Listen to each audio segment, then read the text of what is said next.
Heading लगाइए, rough page में लिखिए आज भर के लिए। बॉइलिंग पॉइंट और मेल्टिंग पॉइंट 2 मार्क्स में सवाल पूछते हैं, आज भर रफ कॉपी में लिख लीजिए। केस हमने 2 केस पढ़ा दिया, 3 केस ना। पहला हमने क्या पढ़ा था केस 1 में, if number of carbon same but hydrogen family different, ठीक है। केस 2 है, केस स्टेट में number of carbon atom hydrogen family both are same, case 2। Case 3 है, और केस 1 आपका था जब hydrogen atom same but different number of carbon atom. और इसमें BP boiling point directly proportional to molecular mass, boiling point open chain, inversely branching, atomic size और hydrogen bonding, ये सब फैक्टर लिखा दिए थे, सब हो गया था, ठीक है। केस 3 पे चर्चा हो रहा है, तो केस 3 एक बार लिख लीजिए। केस 3 हमने लिखा, यानी लेक्चर 2 है बॉइलिंग पॉइंट का ये। Number of carbon atom and hydrogen family both are same. Case 3 हम लोग, केस 1 और केस 2 हम लोग चर्चा कर लिए हैं, वो आपका हो गया। केस 3 पे चर्चा करेंगे, और केस 3 में बोले थे कि number of carbon atom and hydrogen atom या फिर hydrogen family both are same.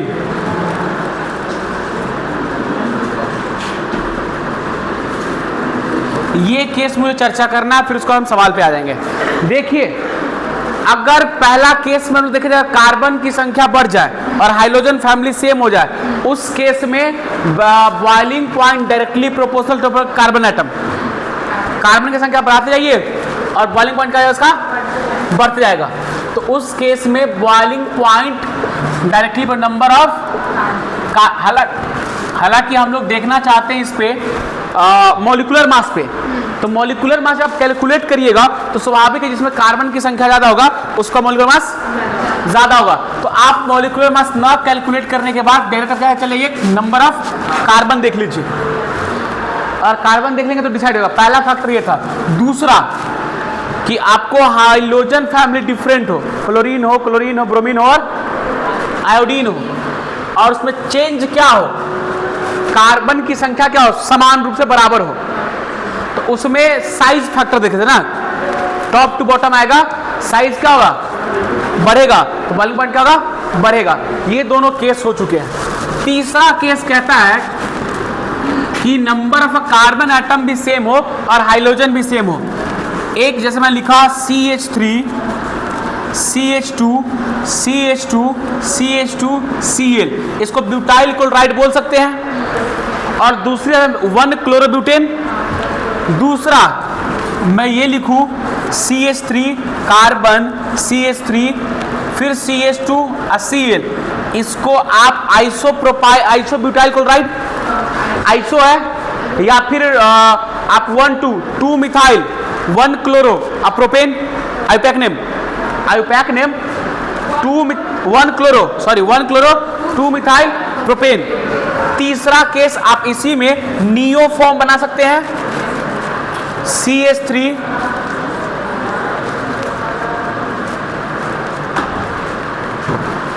देखिए ये हो गया, इसका क्या हो जाएगा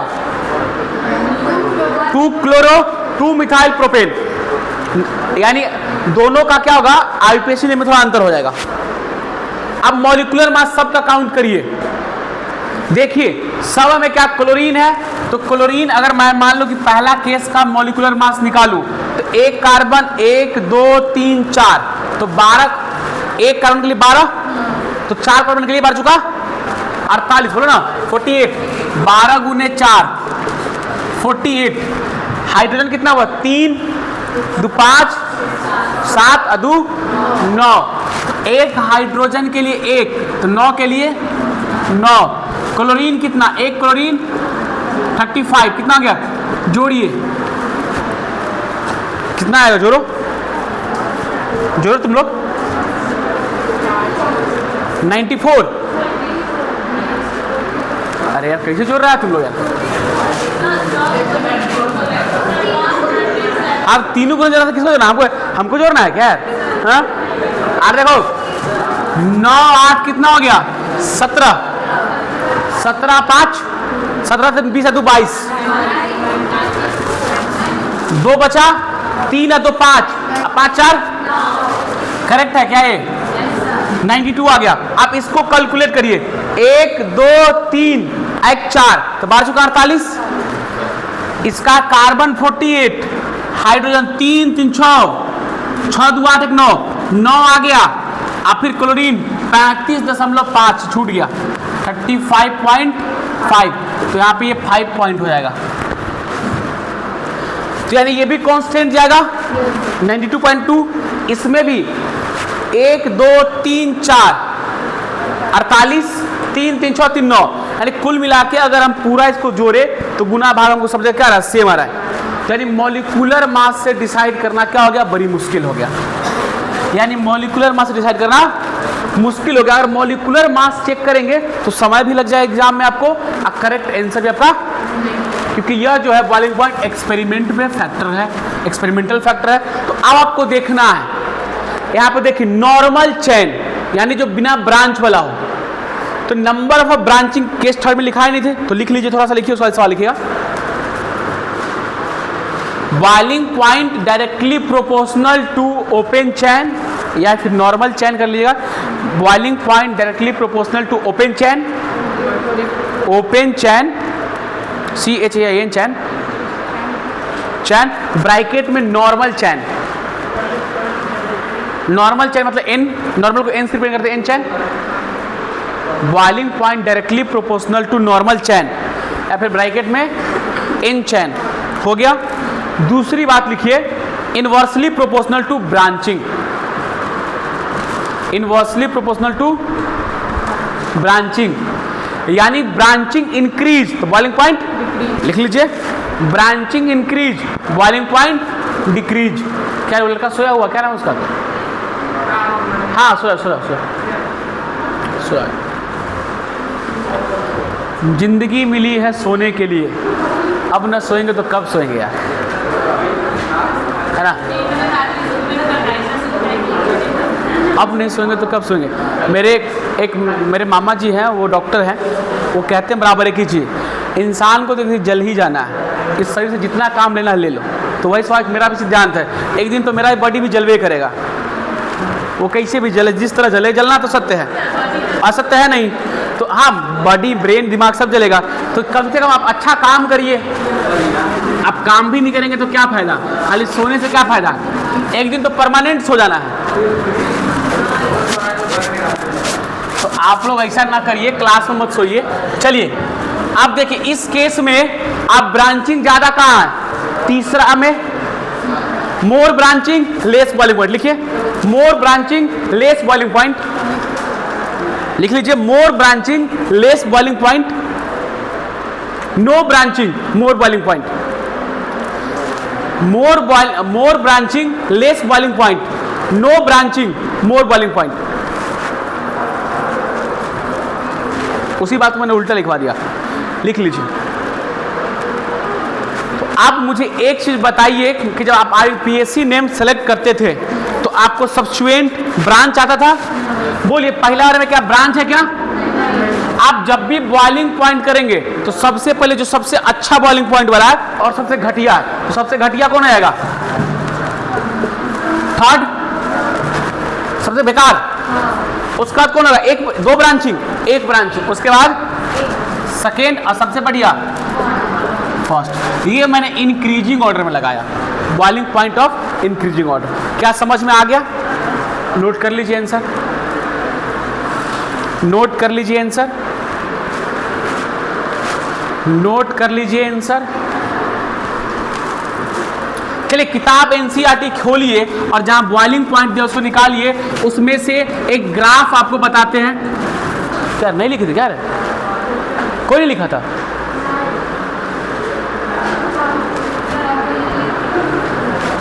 एक सेकेंड, ये सब तो लिख लिए थे ना, CH3 CH2 CH2 CH2 Cl हो गया। चलो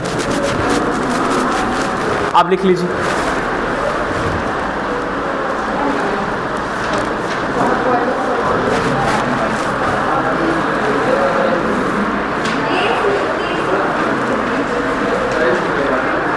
ग्राफ निकाल लीजिए।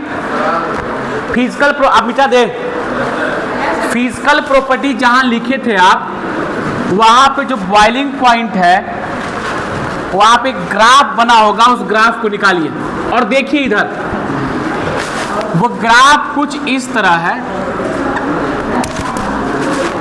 इधर कह रहा है एल्काइल हैलाइड,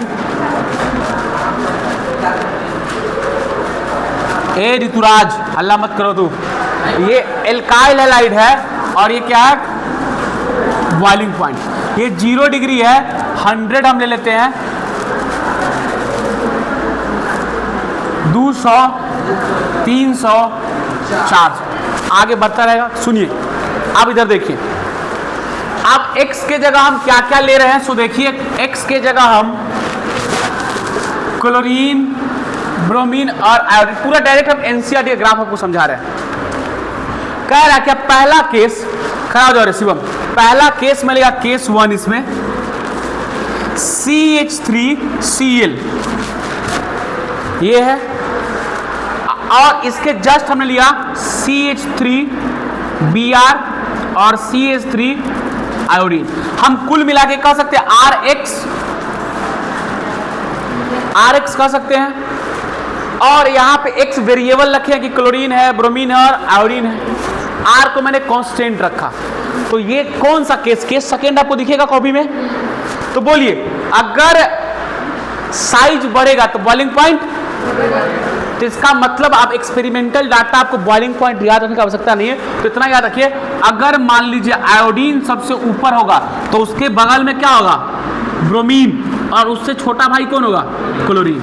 ये ग्राफ दिखेगा रेंडमली, आपको ग्राफ क्या दिखेगा, ये आपको क्या हो जाएगा आयोडीन, तो पक्का छोटा भाई इसका ब्रोमीन और उसका छोटा भाई क्लोरीन।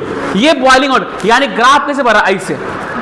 ग्राफ कहने का मतलब यानी ऐसे बढ़ रहा है, जैसे जैसे साइज बढ़ रहा है बॉइलिंग पॉइंट वैसे से बढ़ रहा है। देखो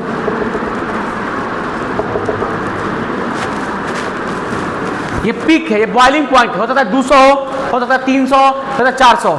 इसका मतलब क्या हुआ, एक्स ग्रुप बढ़ेगा तो बॉइलिंग पॉइंट बढ़ेगा। दूसरा केस ऐसा हो सकता है कि आर ग्रुप आप फिर चेंज करिए, इसमें बढ़ाइए।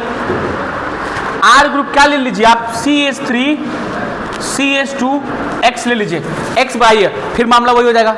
फिर आइए आयोडीन सबसे ऊपर, अब देख लेना कितना रेंज जाएगा, इतना तो जाएगा नहीं इसका। फिर उसके बाद ब्रोमीन और सबसे कम क्लोरीन। ये ग्राफ समझ में आ गया, इसको लिख लीजिएगा, और जो एनसीईआरटी में जो परफेक्ट डाटा के साथ दिया हुआ है उसको भी कॉपी में लिख लीजिएगा, उतना जगह छोड़ लीजिए, नोट करिए इसको। ये रफली ग्राफ मैंने बताया आपको बन जाएगा, एग्जाम में पूछे तो रफली बना सकते हैं। अब देखिए कलर, आयोडीन का कलर दिया है, ब्रोमीन का कलर दिया है, सब कलर्स बताया हुआ है एनसीईआरटी किताब में।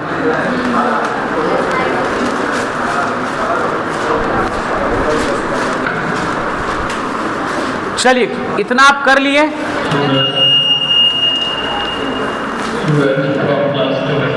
सूरज कौन है, सूरज।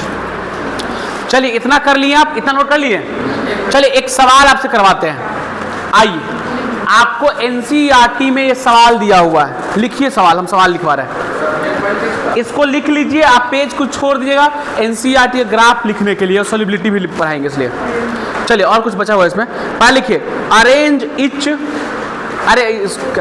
इच। आज इनके पास किताब है, किताब से लिख सकते हैं, तो हालांकि हम बोल देते हैं arrange etch set of compound, arrange etch set of compound. तो बाहर जाना है, तभी ठीक नहीं इसका, ले जाओ ले जाओ ले जाओ खाना। अभी आप सबसे निवेदन है, नम्र निवेदन है, हल्का भोजन करिए और उसके साथ साथ ऑयली खाना छोड़ दीजिए। जितना सादा भोजन खाएंगे, अगर आप मार्केट का है, सुनो ये जरूरी सूचना है, अगर आप मार्केट का फास्ट फूड खाते हैं तो आप बीमारी को निमंत्रण दे रहे हैं और जीवन बर्बाद कर रहे हैं, तो उसको मृत्यु के करीब जा रही वो, ये बात सत्य है।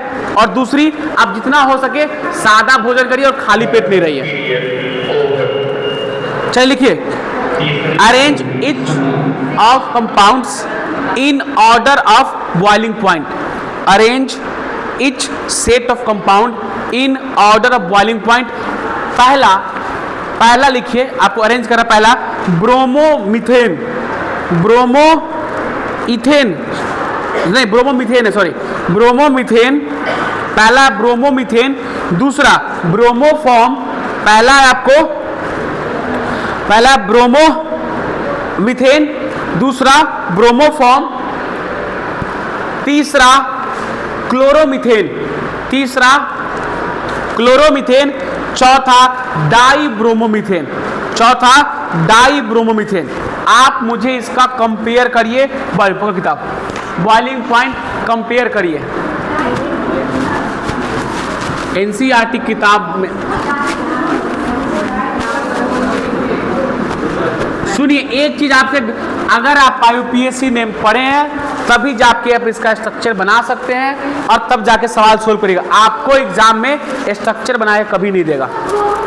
हाँ उसको हम बता देते हैं, जो लोग पढ़े हुए 11th में हैं सुन लीजिए, आपको बिना स्ट्रक्चर बनाए एग्जाम में देगा। देखिए आप कुछ नोट करिए, अगर यहाँ लिखा रहे कार्बन और लिखा रहे H और यहाँ एक X भाई साहब, दूसरा X भाई साहब, तीसरा X भाई साहब, X का मतलब फ्लोरीन, आप X का मतलब मैं लिख देता हूँ यहाँ पे फिलहाल अभी क्लोरीन, और ब्रोमीन आप फ्लोरीन भी लिख सकते हैं, आयोडीन भी लिख सकते हैं, कोई दिक्कत नहीं। आप ये लिखा हुआ देखो रे बच्चा, आपका अगर इसका यूपीएससी नेम लिखोगे तो आप क्या लिखोगे, 1 ट्राई, X को क्लोरो मान लिए तो क्लोरो, ब्रोमो मान लिए तो ब्रोमो, और आयोडीन मान लिए तो आइडो। हम X के लिए वैकेंट रख रहे हैं, ठीक है, आप X जो भी लिख लीजिए।